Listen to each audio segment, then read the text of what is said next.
I walked into that executive boardroom fresh off the biggest triumph of my career. 9 grueling months of negotiations, nonstop travel to Washington, and dealing with NAVCOM's skeptical procurement officers. The $750 million naval defense contract was mine. Glasses had been raised, hands shaken, and for the first time in weeks, I felt relief.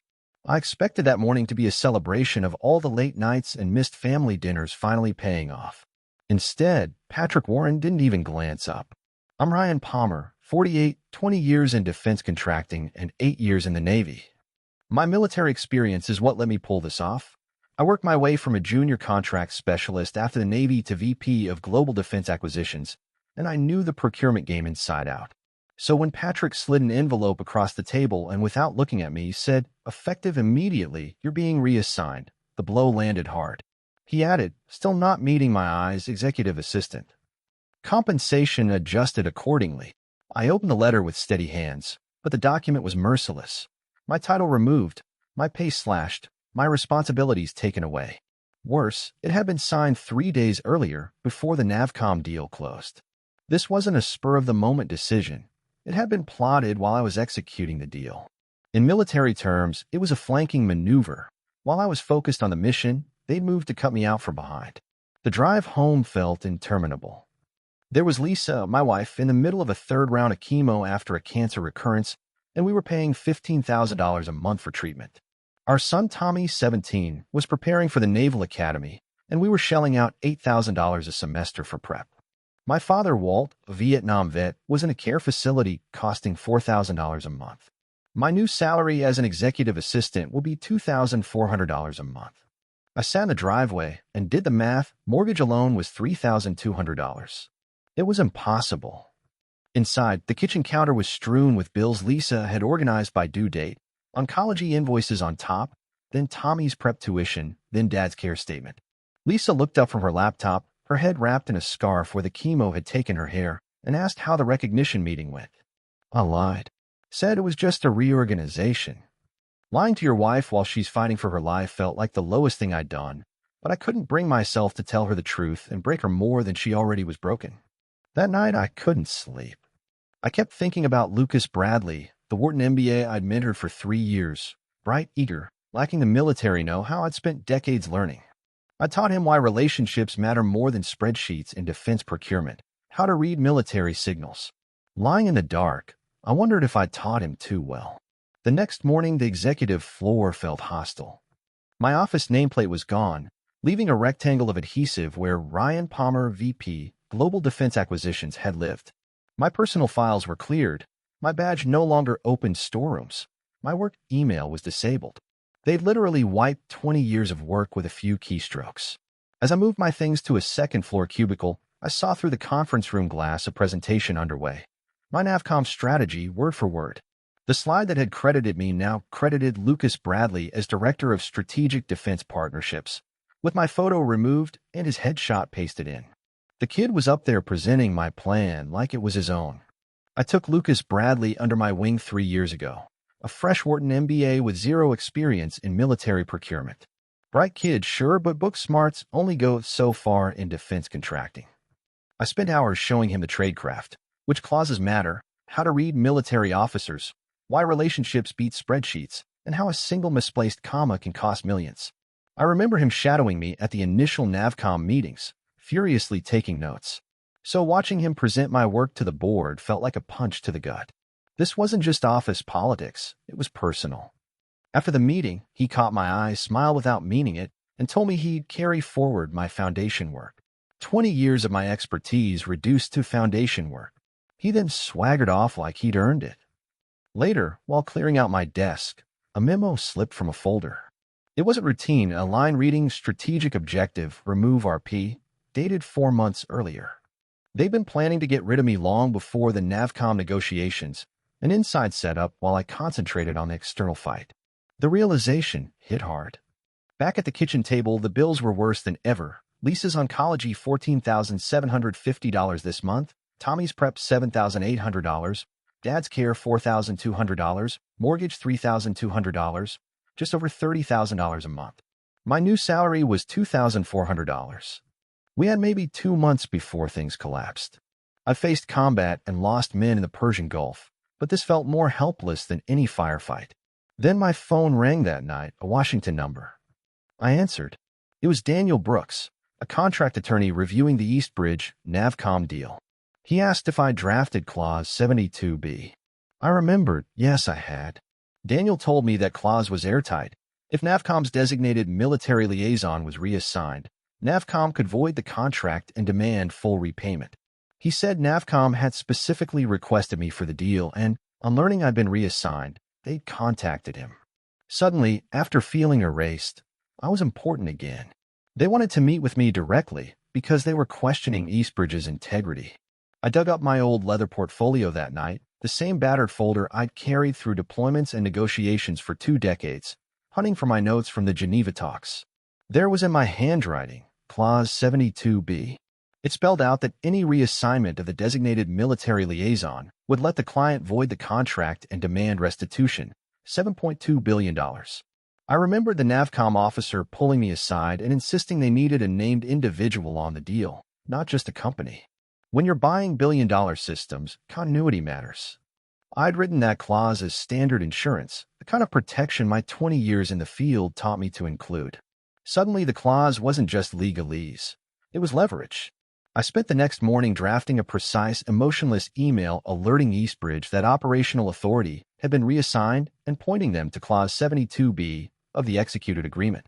No insults, no threats, just the fact and an offer to answer procurement questions. Then I hit send.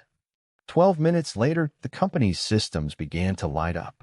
Navcom flagged the contract for immediate review and froze transactions pending investigation. Within an hour, the executive floor had descended into chaos. Through the conference room glass, I watched Patrick Warren, who'd been so calm when he slid the envelope, slam a fist on the table and start sweating. Lucas, up on stage earlier taking credit for my work, tried to deflect blame, but his composure cracked. Then Navcom's legal hit them with an ultimatum. Restore me to the designated role immediately, or they would void the contract and demand repayment, an outcome that sent the room silent and left Patrick white as a sheet. The bravado was gone. Panic set in. And while Eastbridge was reeling, my phone rang, a Northern Virginia area code. Colonel Richards from Titan Defense Solutions, Eastbridge's chief rival, wanted to talk. He offered a senior executive role, double my base pay, equity, and full authority to build a team. I sat back in my cubicle and watched the fallout I'd started unfold. After months of being treated like a ghost, I suddenly had options. Now the company Eastbridge feared most wasn't just offering me a lifeline, they were offering me a crown. Titan wasn't talking about demotions, reassignments, or foundation work. They were offering recognition, elevation, a seat at the table where real decisions were made. We believe in recognizing talent, Mr. Palmer, Colonel Richards told me over the phone. And we believe military experience matters in this business. Military experience matters. When was the last time I'd heard those words at Eastbridge? Years, maybe. At Eastbridge, experience was treated like an anchor dragging down their flashy, MBA-fueled vision. At Titan, it was a compass. I'd be interested in hearing more, I said, and I meant it. Even as I set the meeting, another email landed in my inbox. The sender, Navcom itself. Mr. Palmer, we have made our position clear to Eastbridge leadership. However, let us also be clear with you. We will not sign or move forward with this agreement under any circumstances unless your name is attached as the designated liaison. This is non-negotiable. I read it once, twice, a third time. Navcom wasn't treating me like a replaceable cog or a pawn in corporate politics. To them, I wasn't just an employee. I was the contract. For the first time since this nightmare began, I had choices, real choices. I wasn't powerless anymore. I was a strategic asset, and the decision of where I stood next was mine alone. The next morning, I drove to Titan's Arlington headquarters. Only 20 minutes from Eastbridge, but it felt like a world apart. Eastbridge had glass walls and chrome, desperate to impress investors. Titan's lobby had photographs of real hardware, ships, aircraft, weapon systems, reminders that their business wasn't about quarterly earnings, it was about protecting lives. Colonel Richards met me personally. 30 years in the Army showed in his bearing. No fluff, no corporate jargon. We've been watching Eastbridge fumble this for months, he said.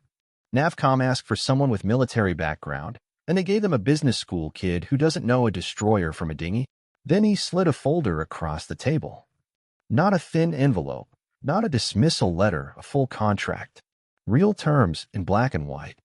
Chief Defense Contracts Officer. Base salary, $240,000. Equity stake currently valued at $500,000. Signing bonus, $100,000. Health insurance that covers anything your family needs. And here's the part one care about. You build your own team.